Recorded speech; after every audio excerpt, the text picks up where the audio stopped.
Hello, AVID. Welcome to another week.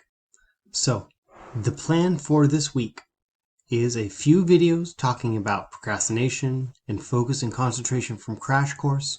The expectation is you guys are going to be watching these videos. They're each about 10 minutes long each. Take some really solid notes on them.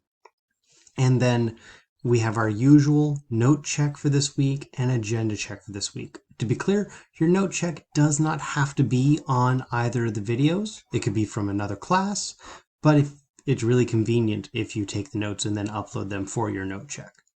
Now, for tutorial, I took your feedback from our live session last week. I did a lot of academic reading and I did a lot of research about doing this in a virtual setting, and I have some plans and adjustments that I want to make.